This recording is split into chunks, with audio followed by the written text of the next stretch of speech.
नमस्कार, आप देख रहे हैं न्यूज़ वन इंडिया और मैं हूं आपके साथ अर्चना गुप्ता। बुलेटिन की शुरुआत इस वक्त की बड़ी खबर के साथ। देश भर में भारी बारिश का कहर लगातार जारी है। पंजाब से लेकर यूपी तक भारी बारिश का अलर्ट जारी कर दिया गया है। भारत के कई राज्य इस समय बाढ़ बारिश की चपेट में है। भारी बारिश से आम जीवन पूरी तरह से अस्त व्यस्त हो गया है। उत्तराखंड में कई जगहों पर भूस्खलन, बादल फटने की घटनाएं सामने आ रही है। कई जगहों पर बादल फटने की वजह से कई लोगों की मौत भी हो गई है। देश के 5 से अधिक राज्यों में भारी बारिश का अलर्ट। तो ये बड़ी खबर आपको बता दें, देश के कई राज्य इस वक्त भारी बारिश की चपेट में है। भारी बारिश की वजह से बाढ़ जैसे हालात हो गए हैं। उत्तर प्रदेश हो, उत्तराखंड हो, अगर बात पंजाब की कर ले, केरल की कर ले, तमाम अन्य राज्यों की कर ले, हिमाचल प्रदेश की कर ले, तो वहां पर फिलहाल स्थिति बहुत ज्यादा खतरनाक हो चुकी है। भारी बारिश ने भीषण रूप ले लिया है। बाढ़ जैसे हालात हो गए हैं। आम जीवन पूरी तरह से अस्त व्यस्त हो गया है। उत्तराखंड के कई जिलों में बादल फटने की घटना सामने आई है। कई जिलों में भारी बारिश की वजह से आम जीवन अस्त व्यस्त हो चुका है। भीषण बारिश की वजह से लोगों को रेस्क्यू किया जा रहा है, सुरक्षित स्थानों पर पहुंचाया जा रहा है।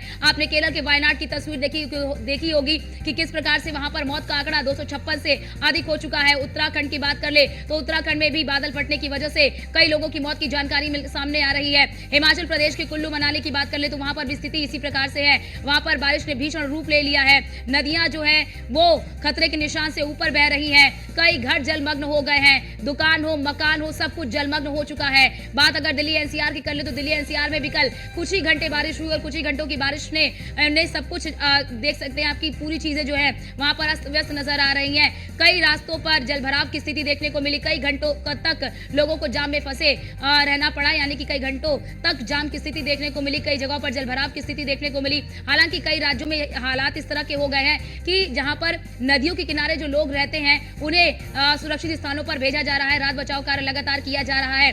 यहाँ इस वक्त हालात काफी ज्यादा खराब हो चुके हैं। खासतौर से आप केरल के वायनाड की तस्वीर देखेंगे तो वहां पर कई लोग मारे जा चुके हैं। हिमाचल प्रदेश के कुल्लू मनाली में भी कई लोगों के मारे जाने की खबर जो है सामने आ रही है। उत्तराखंड में बादल फटने की वजह से कई लोगों की मौत हो चुकी है। उत्तर प्रदेश के कई जिले जो है इस वक्त बाढ़ की चपेट में है और दिल्ली एनसीआर में भी कल भारी बारिश की वजह से जल जमाव की स्थिति देखने को मिल रही है। तो ये बड़ी खबर। बारिश से एक तरफ लोगों को राहत तो जरूर मिल रही है, लेकिन उन्हीं लोगों को राहत मिल रही है जो काफी ज्यादा रिहायशी इलाके में रहते हैं। लेकिन आप देखेंगे कि इस बारिश की वजह से जो गरीब तबके के लोग हैं उन्हें का सबसे ज्यादा दिक्कतों का सामना करना पड़ रहा है। जो झुग्गी झोपड़ियों में रहते हैं, जो आप देखेंगे कि मलिन बस्तियों में रहते हैं, वहां पर स्थिति बहुत ज्यादा खराब हो चुकी है। और हालांकि सरकार की ओर से प्रयास किए जा रहे हैं, लेकिन ये प्रयास यहाँ पर नाकाफी साबित हो रहे हैं, क्योंकि जिस तरह से लोगों के मरने की भी खबर जो है वो सामने आ रही है। नदियां जो है वो भीषण रूप लेती हुई नजर आ रही है। नदियों का जलस्तर लगातार बढ़ता जा रहा है और ऐसे में लोगों को सुरक्षित स्थानों पर पहुंचाने की कोशिश की जा रही है। प्रशासन अलर्ट मोड पर है, लेकिन उसके बावजूद भी बहुत नुकसान इस बारिश की वजह से हो रहा है। आप हर साल देखते हैं, ये इस साल की तस्वीर रही है, बल्कि हर साल इस तरह की तस्वीरें आपको देखने को मिलेंगी जब भारी बारिश की वजह से बहुत नुकसान होता है। आपने पिछले साल ही देखा होगा कि किस प्रकार से हिमाचल प्रदेश में बारिश ने किस प्रकार से कहर ढाया था, किस प्रकार से लाखों लोग जो इसमें चपेट में आए थे, कई लोग जो इसमें चपेट में आए थे। बहुत ज्यादा नुकसान भी हुआ था और उसके बाद लगातार इस तरह की तस्वीरें हर साल देखने को मिलती हैं कि बारिश से पहले जो व्यवस्थाएं करनी चाहिए नगर निगम को, हर राज्य की बात मैं कर रही हूँ, हर राज्य में ऐसी स्थिति आपको देखने को मिलेगी। खासतौर से आप देखेंगे उत्तर प्रदेश के कई जिले पहले ही बारिश में बाढ़ की चपेट में आ गए। वहां पर जो व्यवस्थाएं बाढ़ से पहले होनी चाहिए वो व्यवस्थाएं नहीं हुई, जिसकी वजह से बाढ़ जैसे हालात हो गए। लोगों को काफी दिक्कतों का सामना करना पड़ रहा है। घर बह गए, दुकान बह गए, स्कूल बह गए, सब कुछ बह गया। लोगों की जो कह लीजिए कि घर में रखा सामान है वो भी बिल्कुल तहस नहस हो गया। लोगों को सुरक्षित स्थानों पर पहुंचाया जा रहा है। हालांकि जो राहत शिविर बनाए जा रहे हैं वो भी पर्याप्त नहीं हो रहे हैं, क्योंकि हालात इस तरह से खराब होते हुए नजर आ रहे हैं। तो भारी बारिश की वजह से तस्वीरें लगातार डरावनी देखने को मिल रही हैं। भारी बारिश ने भीषण रूप ले लिया है। भारी बारिश की वजह से कई स्थानों पर जल जमाव की स्थिति देखने को मिली। बड़ी बात यहाँ पर ये देखिए कि ना केवल मलिन बस्तियां बल्कि रिहायशी इलाके भी इस भारी बारिश की चपेट में आ गए हैं।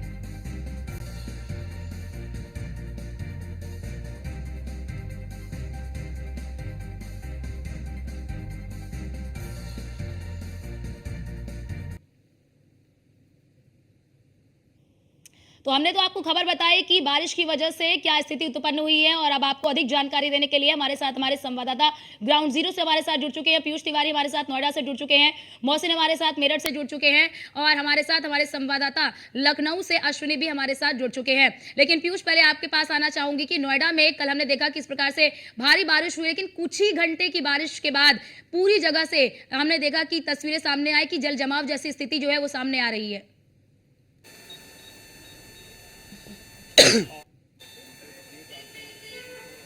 हो रही है और फिलहाल बारिश रुकी हुई है, लेकिन जो बारिश देर रात तक हुई है कहीं ना कहीं उससे कई जगहों पर जल जमाव हो गया है और उस जल जमाव की वजह से लोगों को काफ़ी परेशानी हो रही है। चाहे वो नोएडा की बात करें, कई जगहों पर जल जमाव हुआ है और वहाँ पर भीषण जाम भी अभी फिलहाल भी देखने को मिल रहा है। इसके अलावा पूरे दिल्ली एनसीआर की बात करें तो खासतौर पे दिल्ली इस बारिश से काफ़ी प्रभावित हुई है और आपने देखा होगा कि जब भी 1 घंटे भी बारिश हो जाती है तो दिल्ली में जलभराव हो जाता है। और क्योंकि कल देर रात तक बारिश हुई है तो ऐसे में दिल्ली के चाहे वो ITO का इलाका हो, चाहे वो मिंटो रोड हो, चाहे वो राउज जो कोचिंग सेंटर है वहाँ के आसपास के इलाके हो, पूरी तरीके से जलमग्न नजर आ रहे हैं। कल देर रात आपने देखा कि जो वहाँ के स्थानीय विधायक हैं दुर्गेश पाठक, वो भी मौके पर गए थे और उन्होंने जायजा भी लिया और उन्होंने कोशिश की कि किसी भी तरीके से इस जल भराव को जो है वो कम कराया जा सके। इसके अलावा कई जगहों पर ऐसी भी स्थिति देखने को मिली जहाँ पर जो गाड़ियाँ हैं वो डूबी हुई नजर आई। इस वक्त भी दिल्ली के कई इलाके जलमग्न हैं और वहाँ पर भीषण जाम की समस्या देखने को मिल रही है। हालांकि प्रशासन की ओर से, खासतौर पर MCD की ओर से और अगर हम बात करें तो पानी निकालने की जो कवायद है वो कहीं ना कहीं की जा रही है ताकि लोगों को राहत पहुंचाई जा सके। निश्चित रूप से इस भीषण बारिश से कहीं ना कहीं लोगों को गर्मी से राहत जरूर मिली है, लेकिन दिल्ली वासियों के लिए परेशानी का सबब भी ये बारिश बनी हुई है और कई जगहों पर आपने देखा कि जल जमाव जो हुआ है उससे कई बीमारियां भी होती है। ऐसे में अगर हम बात करें तो यमुना के जलस्तर में भी थोड़ी बहुत वृद्धि जरूर देखने को मिल रही है, लेकिन सबसे बड़ी बात है कि हर साल यही स्थिति रहती है और देश की राजधानी दिल्ली के जब ये हालात हैं तो आप समझिए कि देश के अन्य इलाकों के क्या कुछ हालात होंगे। क्योंकि अभी जो जानकारी मिल रही है कि 147 mm तक जो बारिश है वो दिल्ली में हुई है। दिल्ली के अलग अलग इलाकों में अलग अलग अगर हम बात करें तो कई जगहों पर 99 mm की भी बारिश हुई है। तो इस कदर बारिश हुई है कि दिल्ली के ज़्यादातर जो इलाके हैं वो जलमग्न हैं। और सबसे बड़ी बात है कि ट्रैफिक व्यवस्था में जो जवानों की तैनाती होती है उस जवानों की तैनाती में भी यानी कि वृद्धि की गई है जवानों में, तो वो भी ट्रैफिक को क्लियर करा रहे हैं और लंबा जो जाम है कई इलाकों में देखने को मिल रहा है। तो निश्चित रूप से इस बारिश की वजह से लोगों को काफी परेशानियां हो रही है और जो लोग दिल्ली जाते हैं, अपने रोजगार के लिए जाते हैं, वो भी जाम में फंसे हुए हैं और ऐसी स्थिति बनी हुई है कि कई जगहों पर रूट्स को वो ब्लॉक किया गया है या फिर उसे डाइवर्ट किया गया है ताकि लोग अन्यत्र रास्तों से जाएं। और आपने देखा कि खासतौर पे कोचिंग के बेसमेंट्स की अगर हम बात करें तो इस बार काफी चर्चाओं में कोचिंग के बेसमेंट रहे और कई जगहों पर कोचिंग संस्थान जहां पर चलते हैं वहां पर भी पानी भरा हुआ है, जल भराव है। तो निश्चित रूप से प्रशासन पर, आला अधिकारियों पर, संबंधित अधिकारियों पर सवाल जरूर उठते हैं कि देश की राजधानी दिल्ली में हर साल सवाल सिर्फ उठते हैं, लेकिन किसी भी तरीके की किसकी जवाबदेही नहीं बनती है। बारिश आती है, पूरी दिल्ली तस्वीरें हर साल सामने आती हैं, हर साल इस तरह की तस्वीरें सामने आती हैं। फिर यही सवाल यहाँ पर होता है कि MCD क्या सीख लेती है, अन्य जो विभाग इसके लिए संबंधित है वो क्या सीख लेते हैं। हर बार ही तस्वीरें सामने आती है। बारिश एक तरफ थोड़ी सी राहत जरूर देती है, लेकिन जितनी राहत देती है उससे कई गुना ज्यादा मुश्किलें जो है वो पैदा करती है। आप हमारे साथ बने रहिए, हमारे साथ हमारे संवाददाता मोहसिन भी हमारे साथ मेरठ से लाइव जुड़ चुके हैं। मोहसिन, मेरठ की बात कर ले तो वहां पर किस तरह की स्थिति देख रहे हैं, बारिश की वजह से किस तरह के हालात वहां पर बने हुए हैं? देखिए अर्चना, मैं आपको बता दूं कि हर बार इसी तरह से होता है। जैसे कि एक पुरानी कहावत है कि तू डाल डाल मैं पात पात, वैसी स्थिति यहाँ मेरठ नगर निगम की है।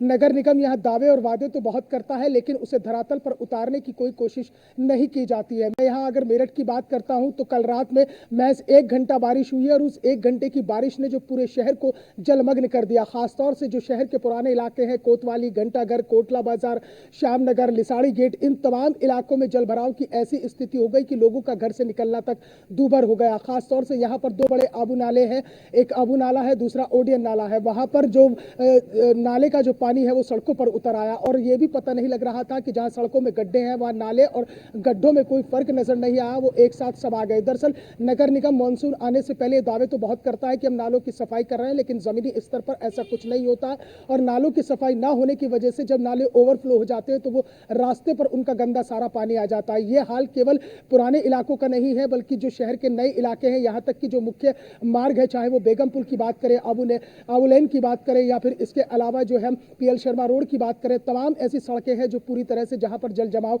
नजर आया। तो कुल मिलाकर 1 घंटे की बारिश ने जो है शहर के हालात पूरी तरह बद से बदतर कर दिए। और आज सुबह से भी जो है आसमान में बादल छाए हुए हैं और बारिश होने की पूरी संभावना है। तो कुल मिलाकर नगर निगम ने सारी व्यवस्थाएं की थी वो ग्राउंड जीरो पर पूरी तरह से शून्य नजर आती है। यह दरअसल सवाल इस बात का उठता है कि आखिरकार साल इस तरह की तस्वीरें सामने आती हैं। हाँ, हर साल इस तरह की बाढ़ की स्थिति, शहर में जल जमाव की स्थिति बनती है, लेकिन उसके बावजूद भी जो सरकारी तंत्र है वो आंखों पर पट्टी बांधकर बैठ जाता है और वो किसी तरह की भी सुध नहीं लेता है। शहर के पुराने इलाके हो, शहर के नए इलाके हो, सभी जगह की ये स्थिति है कि जल जमाव हो चुका है। नाले और सड़कें एक समान हो गए हैं, लोगों को निकलने में बहुत दिक्कतें हो रही हैं सड़क पर। अब देखिए जिस तरह से कांवड़ का टाइम भी चल रहा है और मेरठ और इस पूरे रूट पर कांवड़ का जो है बहुत ज्यादा रश होता है, तो ऐसे में कांवड़ियों के सामने भी दिक्कत आ रही है क्योंकि जल भराव हो गया। तो ऐसे में कांवड़िए भोले बाबा के जो भक्त निकलेंगे उन्हें काफी दिक्कतों का सामना करना पड़ेगा। हाँ, इतना जरूर है कि बारिश होने के बाद थोड़ा सा मौसम सुहाना होता है, गर्मी से राहत जरूर मिलती है, लेकिन मुश्किलात इतनी बढ़ जाती है कि लोगों को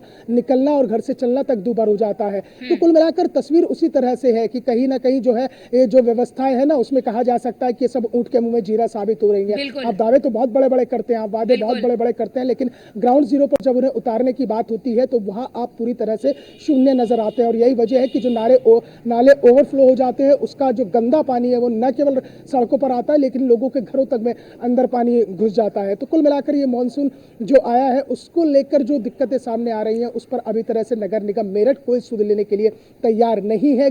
अधिकारी और जितना भी सरकारी अमला है वो ग्राउंड पर उतरता है, आकर देखेगा, व्यवस्थाएं देखेगा, एक दो फोटो क्लिक कराएंगे, फोटो क्लिक कराने के बाद अपने दफ्तरों में जाकर बैठेंगे। जब ये परिस्थितियां बन जाती हैं तो फोटो सेशन कराते हैं और फोटो सेशन करा के फिर वो वापस चले जाते हैं। उसके बाद फिर बारिश हो रही है, नाला भर रहा है, लोग परेशान हो रहे हैं, सुध लेने के लिए भी अधिकारी जो है वो नहीं आते हैं। ये बड़ा सवाल है और हर बार ये तस्वीरें सामने आती जिसका जिक्र आपने भी किया है। अश्विनी भी हमारे साथ लगातार बने हुए हैं लखनऊ से। अश्विनी, कल ही हमने देखा कि यूपी विधानसभा का क्या हाल हुआ, बारिश इस कदर हुई कि यूपी विधानसभा में भी पानी भर गया। यानी कि मलिन बस्तियां की बात तो छोड़ दीजिए, जहां पर लोग आम जनता रहती, वहां की जगह की बात छोड़ दीजिए, रिहायशी इलाके भी नहीं बच रहे हैं। बिल्कुल, कल लखनऊ में काफ़ी लंबे अरसे के बाद में तेज़ी के साथ बारिश हुई थी। महज 40 मिनट की बारिश थी और 40 मिनट ने सब कुछ दिखाया कि आखिर क्या कुछ हो सकता है, क्या कुछ कैसे हो सकता है, कैसे समस्याएं खड़ी हो सकती हैं, क्या व्यवस्थाएं नगर निगम की थी। जो पैसा खर्च हुआ नगर निगम पर करोड़ों रुपए, वो आखिर सही काम में लगा नहीं लगा। विधानसभा हो या फिर आम रास्ता हो या फिर कोई रियासी इलाका, किसी को इस बारिश ने नहीं छोड़ा। 40 मिनट में कहीं ना कहीं ये दिखाया गया कि आपने जो व्यवस्थाएं की वो नाकाफी साबित हो रही हैं। नगर निगम हर साल करोड़ों रुपए खर्च करता है नालों की सफाई पर, सीवर की सफाई पर, लेकिन जमीन पर उसका असर बिल्कुल नहीं। अगर सीवर की सफाई सही तरीके से होती तो निश्चित तौर पर कहीं ना कहीं ये जल भराव नहीं होता। जब सीवर सफाई नहीं होती है, जो पानी होता है वो सीवरों में जाता है और सीवर के बाद में वो नालों तक पहुंचता है। तो ऐसे में कहीं ना कहीं अगर सीवर सफाई होती तो निश्चित तौर पर कहीं ना कहीं ये जो समस्या कल खड़ी हुई वो नहीं होती, क्योंकि एक निजी कंपनी है जो इस काम को कर रही। लखनऊ में 5 जोनों में सीवर सफाई का काम के नाम पर सिर्फ मजाक लखनऊ की जनता के साथ हो रहा है। आप कंप्लेन करिए, घंटों नहीं दिनों तक आपको इंतजार करना पड़ेगा, कंप्लेन का संज्ञान तब लिया जाएगा। तो निश्चित तौर पर कहीं ना कहीं ये कुल मिलाकर कह सकते हैं लापरवाही का ये अंबार था, लापरवाही का ये नतीजा था कि लखनऊ राजधानी कल डूबी थी। विधानसभा तो हालांकि अलग बात हो गई, वहां पर जलभराव हुआ, तेज बारिश थी उसकी वजह से, लेकिन इसके बावजूद अगर बात करें, सड़कें हों, मोहल्ले हों, हर जगह घरों के अंदर तक पानी भर गया, कमर के ऊपर तक पानी था, आधी से ज़्यादा गाड़ियां डूब गई।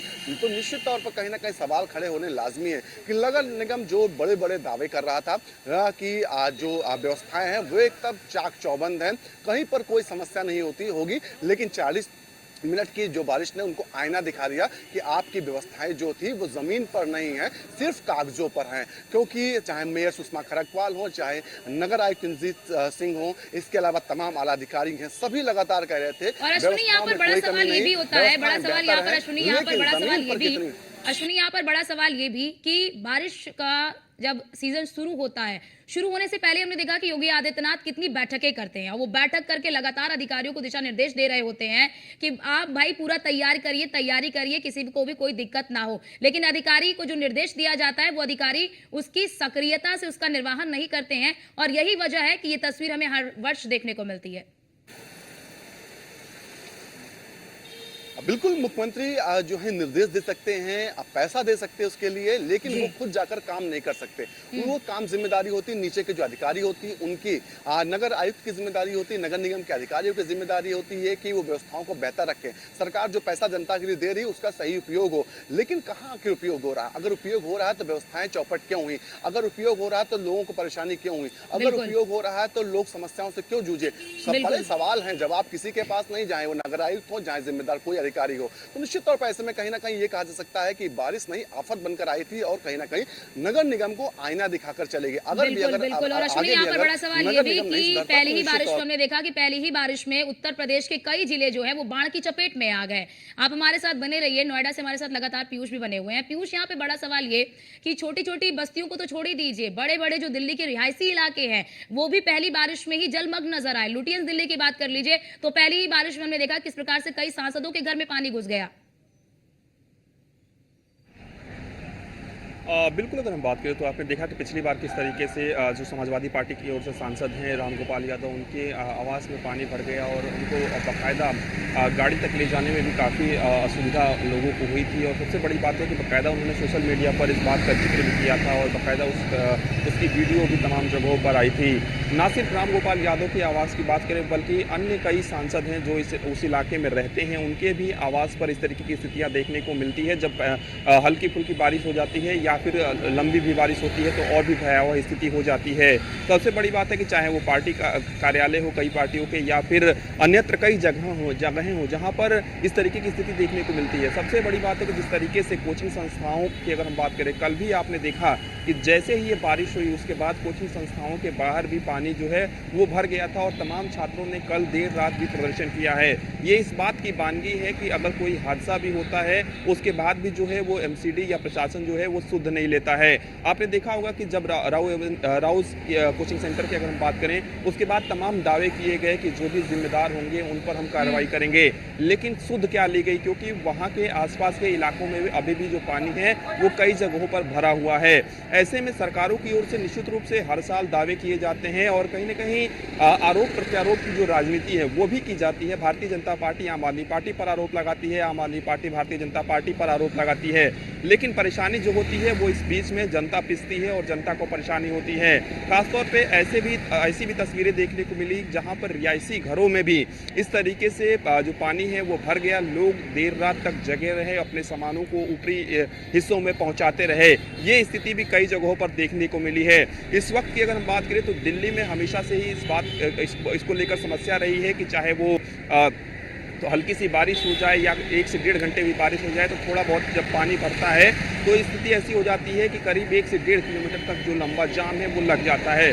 और वही स्थिति फिलहाल भी देखने को मिल रही है, चाहे वो मिंटो रोड हो, चाहे वो ITO हो, चाहे वो अन्य इलाकों हो, वहाँ पर जो पानी है वो भरा हुआ है, जल जमाव है। और इस जल जमाव को खत्म करने की कवायद भी प्रशासन की ओर से की जाती है, लेकिन सबसे बड़ी बात है कि कई जगहों पर ऐसी भी स्थिति देखने को मिली है जहाँ पर चाहे वो नाला हो चाहे वो सीवर हो, कई जगहों पर जो ओपन है नाला वहाँ पर स्थिति खतरनाक हो जाती है। लोगों को डर लगता है कि वो उस रोड से जाएं या ना जाएं, क्योंकि कहाँ पर गड्ढा मिल जाएगा कोई नहीं जानता है। और ऐसी स्थिति भी पिछले कुछ दिनों पहले देखने को मिली थी जहाँ पर तमाम जो लोग हैं वो गाड़ियों से फंसे हुए थे। इस बीच कई जो हादसे भी हैं वो कहीं ना कहीं दिल्ली NCR में हुए थे। तो ऐसे में जो संबंधित अधिकारी हैं वो सिर्फ दावे कर रहे हैं या जो सरकारें हैं वो सिर्फ दावे कर रही है, सुध कोई नहीं ले रहा है। हादसे भी हो रहे हैं, लोगों को परेशानियां हो रही हैं, बीमारियां बढ़ रही हैं और कहीं ना कहीं हर साल की यही स्थिति है देश की राजधानी की।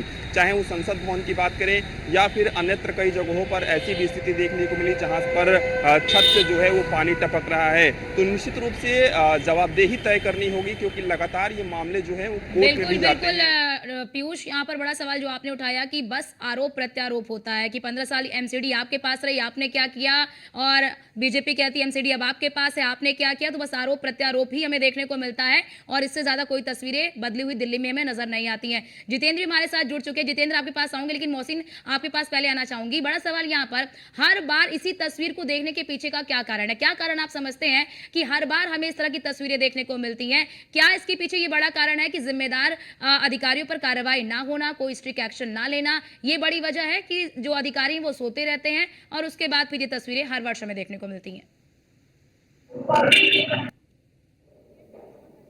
देखिए अर्चना, जाहिर तौर पर जो यहाँ कर ये बारिश के बाद जो हालात बनते हैं उसके लिए सिर्फ इतना ही कहा जा सकता है कि तुम्हारी फाइलों में गली और मोहल्लों के मौसम गुलाबी हैं, मगर ये आंकड़े झूठे और दावे किताबी हैं। आप नगर निगम के अधिकारियों की और कर्मचारियों की फाइल को उठाइएगा तो उनकी फाइलों में तमाम आंकड़े, तमाम दावे होंगे, तमाम वादे होंगे कि हमने इतना काम किया, हमने ग्राउंड पर जाकर इतना काम किया है। लाखों की मशीनें मंगाई जाती है नालों की सफाई के लिए, लेकिन उनका इस्तेमाल नहीं होता। और सबसे बड़ा कारण यह है कि जो नगर निगम के अधिकारी, देखिए, सफाई की जिम्मेदारी और शहर को सुंदर बनाने की जिम्मेदारी नगर निगम की होती है, नगर आयुक्त की होती है, और नगर निगम के अंदर ही जो स्वास्थ्य विभाग होता है, स्वास्थ्य विभाग के स्वास्थ्य अधिकारी की होती है। उन्हें यह तय करना होता है कि वो सबसे पहले आइडेंटिफाई करेंगे कि शहर में कौन कौन से इलाके ऐसे हैं जहां पर बारिश के बाद हालात बदतर हो जाते हैं, तो फिर वहां पर नालों की सफाई की जाएगी। लेकिन जैसा मैंने कहा कि उनके आंकड़े और दावे सभी किताबी हैं, तो वो सब किताबों में चलता है। दूसरी सबसे बड़ी बात यह है कि मुख्यमंत्री योगी आदित्यनाथ लगातार मानसून सत्र बिल्कुल बिल्कुल ठीक है मोहसिन, ठीक है, आपके पास लौटते हैं। जितेंद्र भी हमारे साथ गाजियाबाद से जुड़ चुके हैं। जितेंद्र, गाजियाबाद का क्या हाल है? किन इलाकों में जल भराव की स्थिति देखने को मिल रही है और क्या वहां पर भी बारिश हो रही है अभी?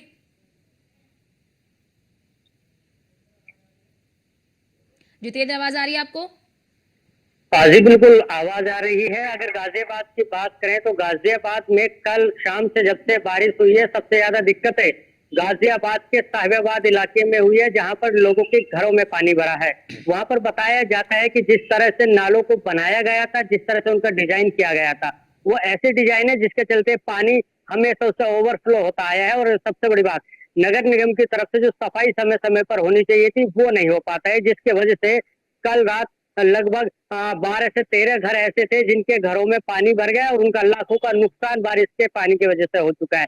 और ये हालात कोई पहले नहीं है, इससे पहले भी गाजियाबाद में लगातार इस तरह के हालात होते आए हैं, जिससे लोग हमेशा परेशान रहते हैं। और यही हाल इंदिरापुरम में देखने को मिला और यही हाल आपका लोनी में देखने को मिला। कुल मिलाकर गाजियाबाद के अलग अलग जगह पर इसी तरह का हाल देखने को मिला है। जी का हमारे साथ जुड़ने के लिए, मोहसिन आपका, पीयूष आपका, जितेंद्र आपका, अश्विनी आपका, हमारे साथ जुड़ने के लिए और ये बताने के लिए कि भारी बारिश की वजह से हालात कैसे हो गए हैं, कितनी जाम की स्थिति है, लोगों को कितनी राहत एक तरफ तो मिलती है, लेकिन कई ज्यादा परेशानियां भी जो है लोगों के लिए खड़ी हो जाती हैं और कई जगहों पर इस वक्त जलभराव की स्थिति बनी हुई है और हर वर्ष ये तस्वीरें देखने को मिलती हैं। बड़ा सवाल यहाँ पर यही खड़ा होता है कि आखिरकार तस्वीरें कब बदलेंगी। रुकते छोटे से ब्रेक के लिए फौरन हाजिर होते हैं। आप देख रही हैं न्यूज़ 1 इंडिया।